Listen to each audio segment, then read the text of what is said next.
Opening bell na tayo ulit guys at ang bubuksan natin ay original short ni Refresh. Refresh po. Start na tayo. Size 34 na cargo. Knitted short. Adidas. Pwede sa babae, pwede din sa lalaki. Sexy. Another cargo short. Hindi ganun kahaba. Sexy. Ganda siya oh. Diba?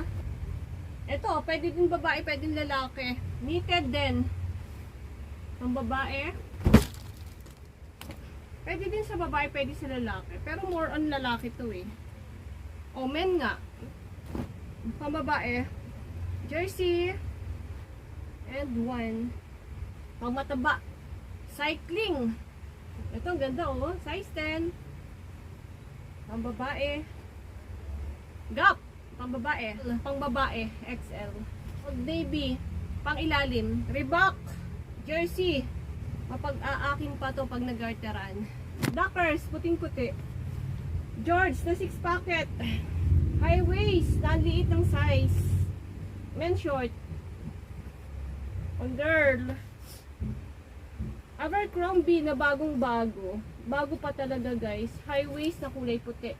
Oh, pang bahay-bahay lang. Cute. Ito pang prigi to. Oh, na large. Cycling. Na medyo may kalakihan. Size 32. Okay, small. Medyo run na yung pet niya. Nagra-run na yung pet. Love ang brand. Pambabae. High waist. Sexy. Russell na jersey. Na kailangan palitan ang kanyang garter. Oh, pambabae o dip. Central. Maliit ang size. Yung mga sexy short niya, oh, niliit. Bagong-bago pa rin. Old Navy. Ang sarap no. Ang lambot oh. Ito, yung mga ganitong style. Ito yung ano sa akin. Hindi masyadong mabenta. Yung ganyan. Short. Pambagets. Jersey. Diba? Ang gaganda na short na pambabae. Running short na Nike. Ayan. Bago pa. Kaya nang nagkaroon siya ng pintura. Pintura ba o bubble gum? Ganda na ito. Yan sa babae yan. Kailangan lang natin tahiin kasi naano na yung tahi niya. Ayan. Another short na kailangan tahiin. Pambahay short yun. Pambahay. Boxer short. Ito, mga pambahay-bahay lang. Ito din, boxer short. Size 31. So, bukod na natin. Pambabae, ay medyo malaki ang size. Pambabae, pambabaeng maong. Turn, oh, American. Sexy.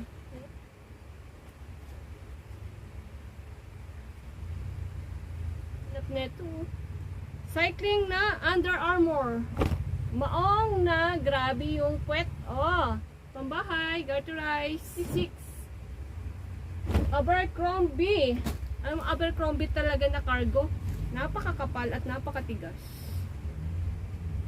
Na American Eagle. Pambabae ulit, high waist. Ito, isa ito sa malaki. Isa sa malaki. O naman yung cargo natin, naliliit ng size. Akala ko pera na. Resibo pala. What? Nung nakaraan. Okay, magandang jersey. Ang ganda. Diba? Armor na jersey. Levi's guys, na short. Size 36. Size 30 again. Ganda ang kulay na jersey. Jersey. 36. Ayan. Running short. Diba? Ang gaganda nating short. Nike na cargo. Size 32 lang to. 31, 32. Ganyan. Nautica. Ayan. Babae. Ganda nito oh. Cargo. Maliit lang din ang size. Wow. Dito pa lang sa cargo natin guys. Nababawi na natin. Utay-utay o na cargo. SC. Maong. Palalaki. Old Navy. Garterize. Super sexy.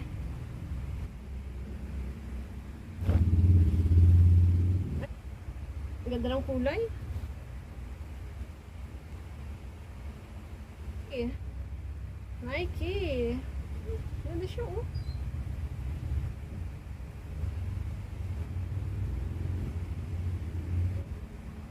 At least may kasama siyang maong. Mayroon tayong may offer. Ayoko na kasing kumuha ng maong short na pang babae na kahit anong brand. US, Korea, BIP, o Beya. Mumura lang yan guys ha. Mga ano lang yan, 3.5. Minsan pa may 2.5 pag nagsisave. Pero ayoko nang kumuha. Ang daming naiiwan. At alam ko, sa inyo din ganun. Maong na pang babae. Ang daming naiiwan.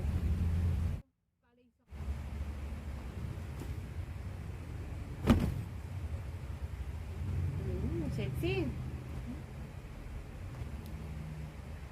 Ang babae, oh. Diba? Size 29. Panlalaki. Diba? Lilit ang size. Yun ang maganda talaga kay refresh. Running short. Na cargo. Oh. Jersey na maigsi lang. Camouflage short.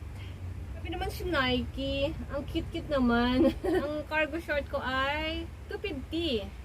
280, 250 guys, ang benta ko. Oh. Eh, ang dami na natin ngayon. Tapos ang sizes pa, di ba? 28. Size 34. American Eagle. Kapalo. Adidas na jersey. Ayan. Running short. Boxer short. Cycling. Boxer short. Merona. White. 32 ang size. Size 28. Size 36 na cargo. Bagong bago. Cargo short na malambot na denim. Leggings. Sayang. Ganda. Rex. Napaupo sa pintura.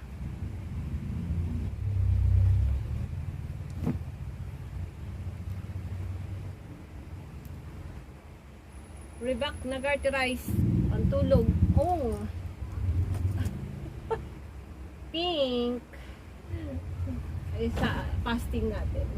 Ulit. Ulit din ang size. 34 lang to. O, 34 na.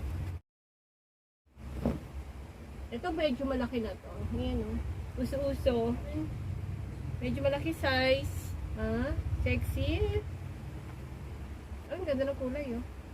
And, eto na yung last natin pang babae na maigsi lang. Ayun guys, ay nagbabalikat ang total natin ay 214 pieces. Mas madami itong dihama kumpara sa mga nagdaan natin na original short. Kasi usually ang original short ay naglalaman lang ng 185 to 190 pieces. Swerte ka na kung maka 200 pieces ka. Pero ito ay 214. Kasi madami siyang halong mga sexy short, ng mga running short, ng mga jersey short, at ng mga kung ano-ano pang magagaan na short, yung mga boxer short, yung ganun. Kaya 214 siya, kaya mas madami-dami ito ng konti. Tapos, ang big size natin, nakakatuwa, yung 36 size pataas ay 7 piraso lamang. Hindi pa nga umabot guys ng ng 40 plus. Yung ating pinakamalaki is size 40 lang, na iisang piraso lang yon, na ano pa siya, garterize pa siya guys. Pwede pa natin siyang higpitan yung garter para mas lumiit yung size. Tapos yung ni-repair natin is 9. Na-repair ko na silang lahat, okay na, naka-display na. 9 pieces lang yon kasi hindi naman masyadong kailangang i-repair. Yung iba kailangan ng palitan ng garter, yung iba may tastas lang ng konti, yun lang naman. So, yun guys, at napakaganda ng ating nabuksan ngayon. Tapos, isa pa nga pala, madami siyang cargo short na maliliit lang ang size. Kasi, sa cargo short guys, nga sinasabi ko, ang benta natin is 250 to 280 pesos ang isa. So, kung makakasampu tayo, 'di ba? At ang dali-dali lang ibenta ng cargo short at alam mo agad kung ilan ang nabenta mo kasi ilang piraso lang naman siya. Alam mo na agad na pag 10 piraso yung cargo short mo, nabawasan ka ng 5, o 'di ba? times 250, alam mo na kaagad kung magkano na benta mo. Ang price pala nito ay 8,000 pesos. Actually 8,500 to, pero dahil naka-sale, na alam niyo naman lagi nating tinatimingan yung mga naka-sale kasi sayang din naman yung 500 pesos, 'di ba? Pang shipping fee pa rin yung 500 pesos. At kay Dudong ko po ito nakuha. Nagbabalik tayo kay Mr. Dudong. At kung sa mga tiga dyan naman sa Manila, sa NCR, ask po kayo dyan. Dyan po kay Macmac Fernandez. Isa yan po sa supplier ng refresh, guys. Nakailang refresh na tayo ng original short. At lahat naman ng ating nabubuksan na refresh is nagagandahan tayo at hindi naman tayo bumabagsak ang mga balikat sa nabubuksan natin. Patok na patok naman siya sa atin. At pasensya na sa mga naririnig yung ingay sa kapaligiran. At dito ko natutapusin. At meron pala akong isusunod dito na review din ng isang original short na hiniram ko ulit doon sa aking friend. Ang isusunod natin na vlog po dito sa ating binuksan original short. Thank you guys! Sa mga hindi pa po nag-subscribe, mag-subscribe na kahit marami pa tayong ukay na pag-uusapan. Marami pa tayong ukay na bubuksan dahil ang ukay ang ating hanap buhay. Peace! Yo!